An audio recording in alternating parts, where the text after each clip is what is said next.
Haleluya, haleluya, haleluya. Shalom warga kerajaan, senang sekali kembali berjumpa dengan saudara dimanapun saudara berada. Doa saya agar setiap kita tetap sehat dan dalam pemeliharaan Raja kita yang sempurna. Haleluya.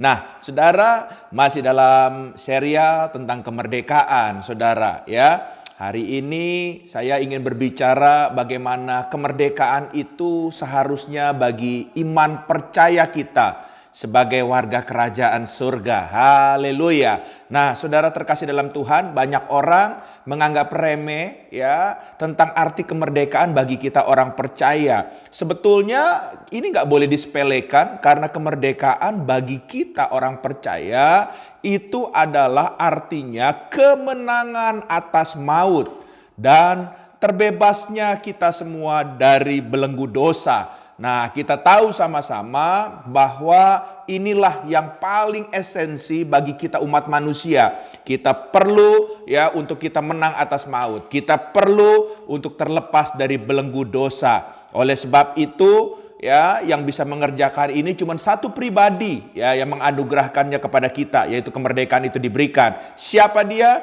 Pribadi Tuhan Yesus. Hanya di dalam Tuhan Yesus ada jaminan keselamatan. Hanya di dalam Tuhan Yesus, Dia adalah Tuhan yang menebus kita semua umatnya. Haleluya, haleluya, haleluya.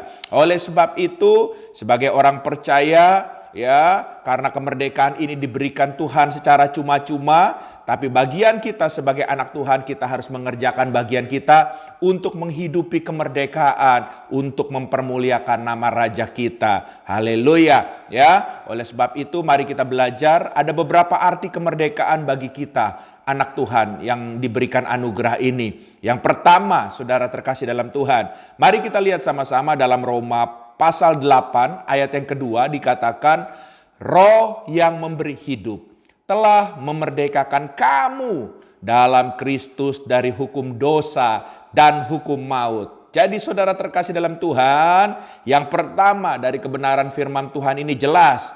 Kemerdekaan yang diberikan itu untuk kita merdeka dari segala dosa. Bahkan kalau kita lihat dalam Roma pasal 5 ayat yang ke-8 dikatakan, akan tetapi Allah menunjukkan kasih-Nya kepada kita oleh karena Kristus telah mati untuk kita ketika kita masih berdosa. Haleluya. Jadi sadari betul bahwa awal kita dilahirkan ke dunia ini, saudara terkasih dalam Tuhan, kita belum menjadi orang merdeka karena kita masih terbelenggu dengan dosa. Tapi dosa yang telah mengikat kita mulai dari kita masih di dalam kandungan tersebut, saudara terkasih dalam Tuhan, ya dikatakan telah diputuskan oleh kuasa dari tempat yang maha tinggi, yaitu kuasa Tuhan Yesus Kristus, ya, sehingga kita bisa menjadi umat pilihan Tuhan, kita bisa terbebas dari atas setiap dosa dan kuasa maut yang tadinya membelenggu kita. Jadi merdekalah dari dosa supaya kita terus berkemenangan dalam Tuhan. Hal yang kedua, mari kita lihat sama-sama dalam 2 Timotius pasal yang pertama ayat yang ke-7. Dikatakan, sebab Allah memberikan kepada kita bukan roh ketakutan, melainkan Roh yang membangkitkan kekuatan, kasih, dan ketertiban. Haleluya.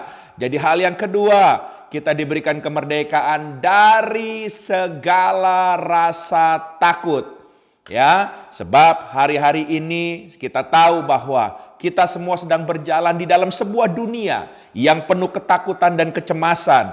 Ya, bahkan setiap kita umat manusia merasa tidak aman kalau bepergian sendiri. Bahkan kita juga setiap kita ya tidak aman tinggal di dalam rumah sendiri, saudara. Ya, makanya perlu CCTV dan lain sebagainya, saudara. Ya, karena sewaktu-waktu kemungkinan bisa terjadi hal-hal yang tidak diinginkan itu terjadi, ya, sehingga seringkali kita pakai ekstra dalam kita mengunci pintu kita, ekstra gembok mungkin, saudara, ya. Tetapi saya mau kasih tahu sebagai orang percaya, kita tidak perlu merasa khawatir dan takut karena Tuhan Yesus senantiasa menyertai dimanapun kita berada. Tuhan Yesus, satu-satunya pribadi yang sanggup membebaskan kita dari segala rasa ketakutan. Katakan amin. Haleluya.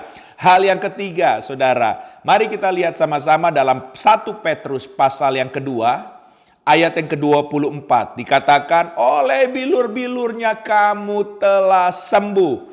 Jadi hal yang ketiga kita belajar bahwa kita dimerdekakan dari segala rasa sakit penyakit, ya.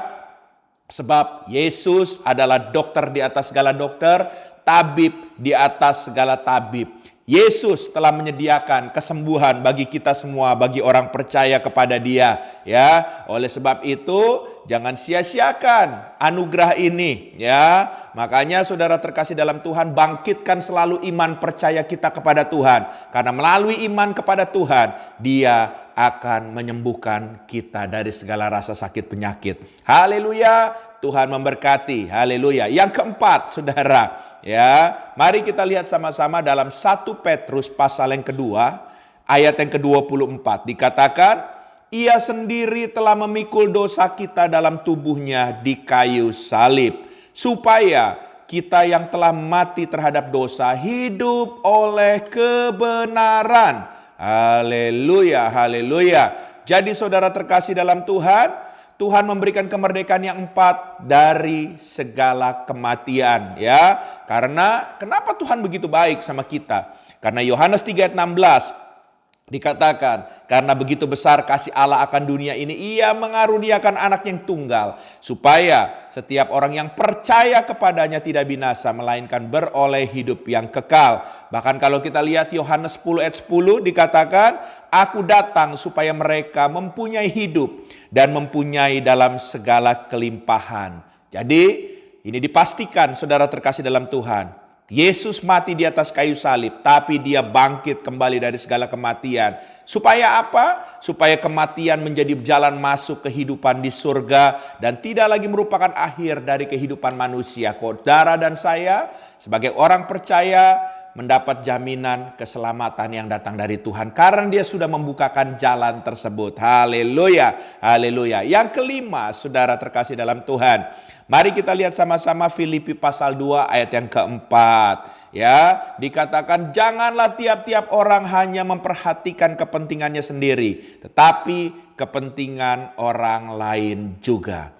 Salah satu kita sadari bahwa sifat dosa manusia adalah mementingkan diri sendiri. Tapi saya mau kasih tahu sama saudara, hanya di dalam Kristuslah memberikan roh yang tidak egois atau mementingkan diri sendiri. Roh yang memikirkan orang-orang lain. Roh yang peduli kepada jiwa-jiwa. Oleh sebab itu hal yang kelima, Tuhan memberikan kemerdekaan agar kita terbebas dari sifat mementingkan diri sendiri. Puji nama Tuhan. Pegang kelima hal ini karena saudara dan saya adalah orang-orang yang telah ditebus, orang-orang yang telah dipilih untuk menerima anugerah kemerdekaan yang datang dari Tuhan.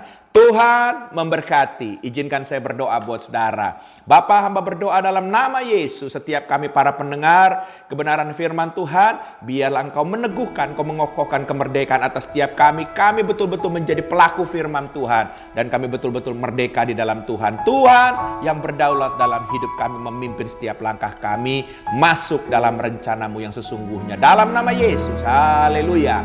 Amin.